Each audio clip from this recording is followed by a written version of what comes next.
All right, so here we go with another humidor, and this time I'm going to be doing a coffee table humidor.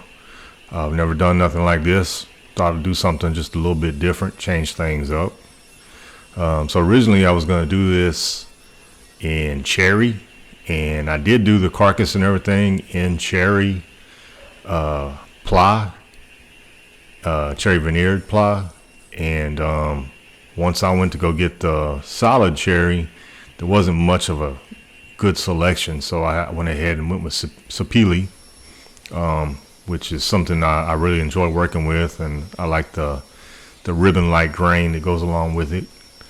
And so what I'm doing here is getting the Carcass cut and glued up using dominoes.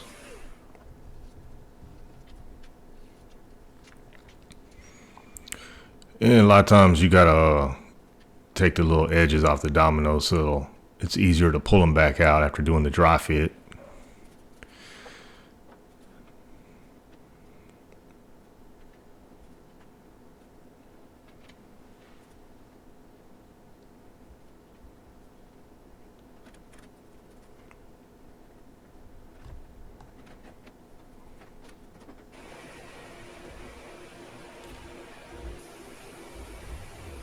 And right here I'm milling up some Spanish cedar, and once I get this milled up, take it over to the bandsaw and cut down my veneered pieces of Spanish cedar. And I usually get these down to, after taking the rough edges off and everything, usually about 3/16 of an inch.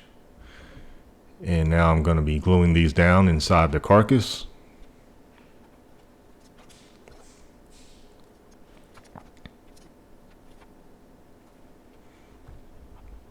And you'll notice that little right there on the front, I've got some pieces of plywood clamped down because these are going to be inset doors. So I want to leave that 3/4 inch. I want to make sure I didn't veneer any of the Spanish cedar in that area, the front 3/4 of an inch and also the back 3/4 of an inch. For the back 3/4 of an inch is more or less for the back piece of the Carcass. So now that I've got that front piece of the veneer done, I'm able to take that piece off and get these clamped down so they can hold that veneer down to get good solid glue up. And now I'm doing the dominoes for the back panel. And now I'm cutting in the dados that's gonna have the separating shelves, and just doing a little at a time, taking enough off and then making a little deeper. And here's where I got my final depth. And right here I'm putting the vent hose on the separating dividers. And now I took the Carcass back apart again, and I am actually gluing the Carcass up.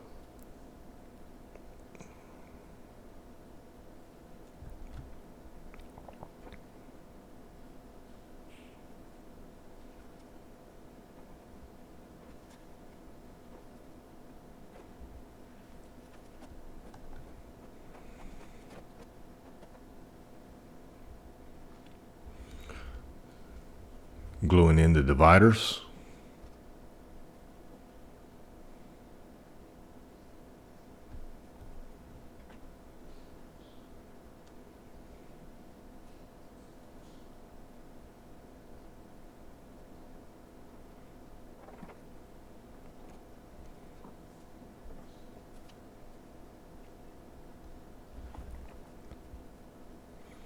Trying to get everything lined up inside the dados and onto the dominoes. And applying clamps all around the edges.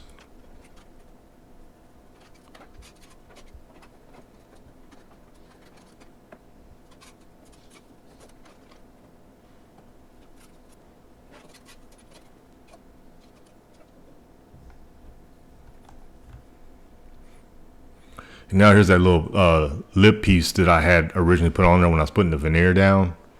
So I'm going to put that on there. And this is also going to act as a door stop for the doors. Like I said, they're going to be inset, and then obviously there's going to be a frame that's going to go on, a face frame that's going to go on top of this. So this is more or less, it's going to act as the door stop as well. And this will go on the bottom and the top of the front. Here I am doing the top.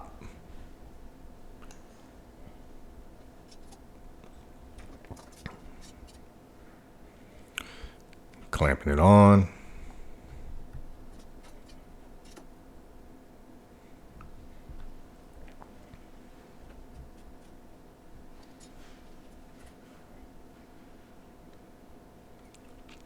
And as you can see, I also got the trim on the inside.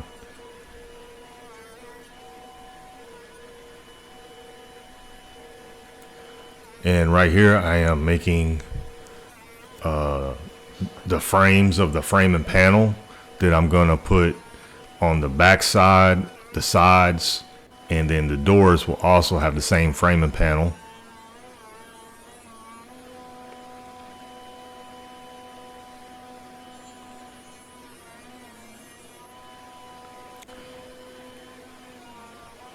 And on some of those I'm having to do like a little stop, not be able to go all the way down because that'll be the leg part. So I'm not able to go all the way down. And right here I've got some 8/4 sapele that I'm cutting down. These are going to be for the actual panel part of the framing panel. And these will be cut down, and then I took them over to the bandsaw and cut them down.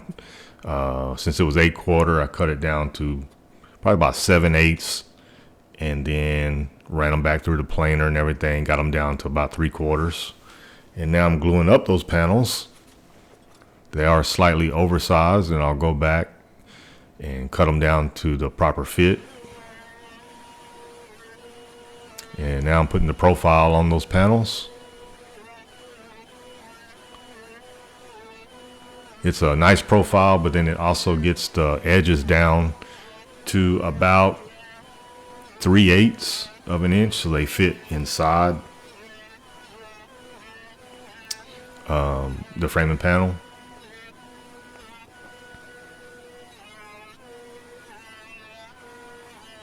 And I'm just doing a little at a time. That's why it takes so long. Just take a little bit off at a time. Right here, I'm putting a taper on the bottom of the leg part. And as you can see how I did the little stop right there, I didn't go all the way down.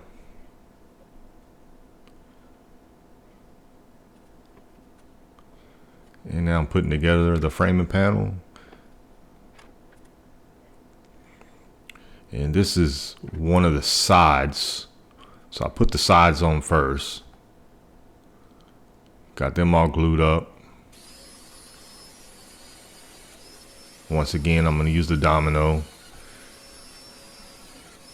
to attach the framing panel onto the side of the Carcass.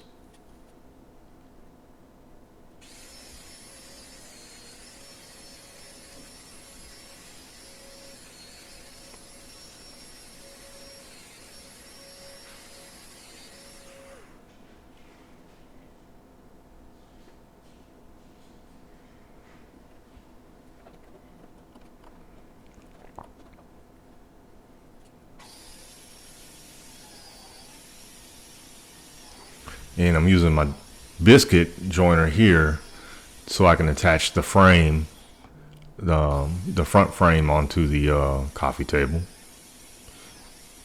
And once again, using the biscuit cutter on the pieces of the frame, getting ready to glue it on.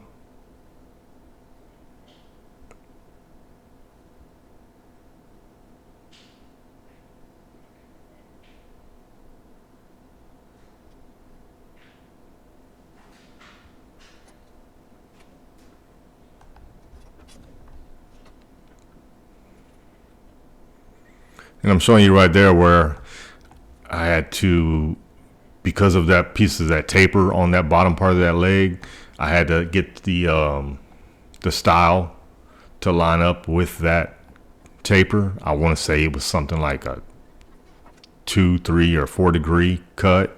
Wasn't nothing major. After you sand over the top of it, you would never even know it was there.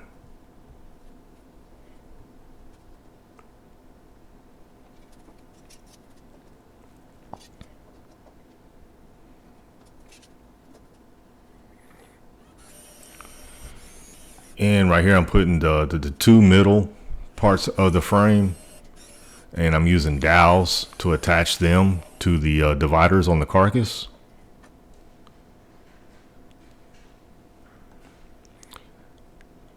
Put those in place, pound them in, let the glue dry. Then I'm gonna come back and use my flush cut saw to get the excess off.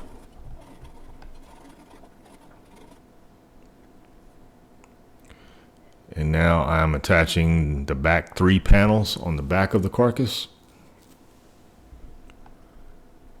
And I did use the biscuit joiner to do this as well.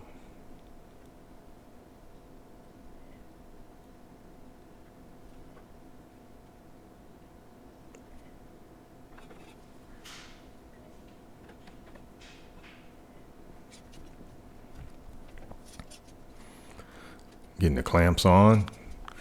I'll leave that clamped up until the next day.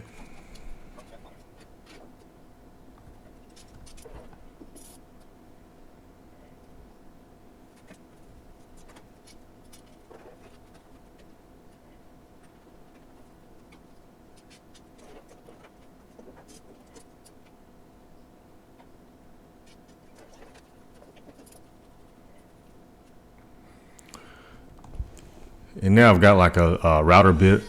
This like a beading router bit. So as you can see, I'm put a nice little beading profile along the top.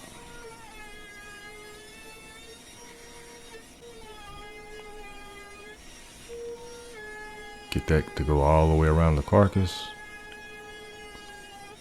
I thought that was a nice little added detail.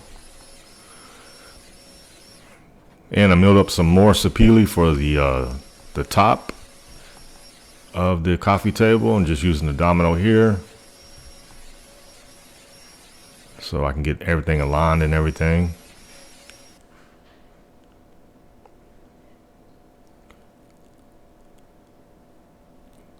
Gluing the 4 boards up that's going to make the coffee table top.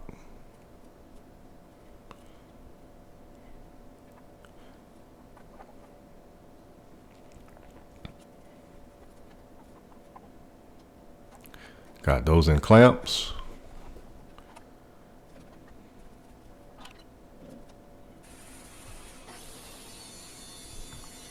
And getting it cut down to the proper length.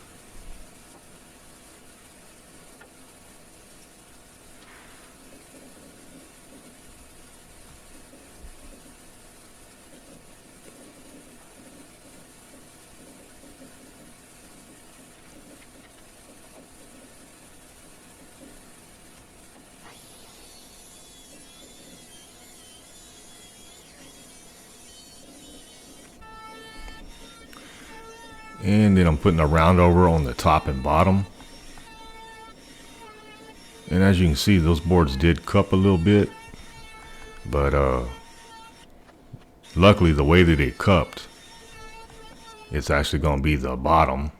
And as you can see, I'm going to go ahead and put the Danish oil on the bottom so I can get this screwed onto the top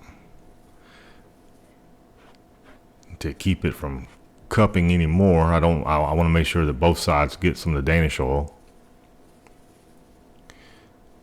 But once I screw it down though and everything, a lot of the cup does come out of it. So now to get the bottom part done, I'm gonna go ahead and flip it over, and I'm gonna attach it with screws. And for the purpose of wood movement, I do come back with the small drill bit, and I elongate those holes on the inside, and then put the screws in, and got some dowels. And I used the sandpaper to kind of get like a little point on the dowel so it goes in a little easier.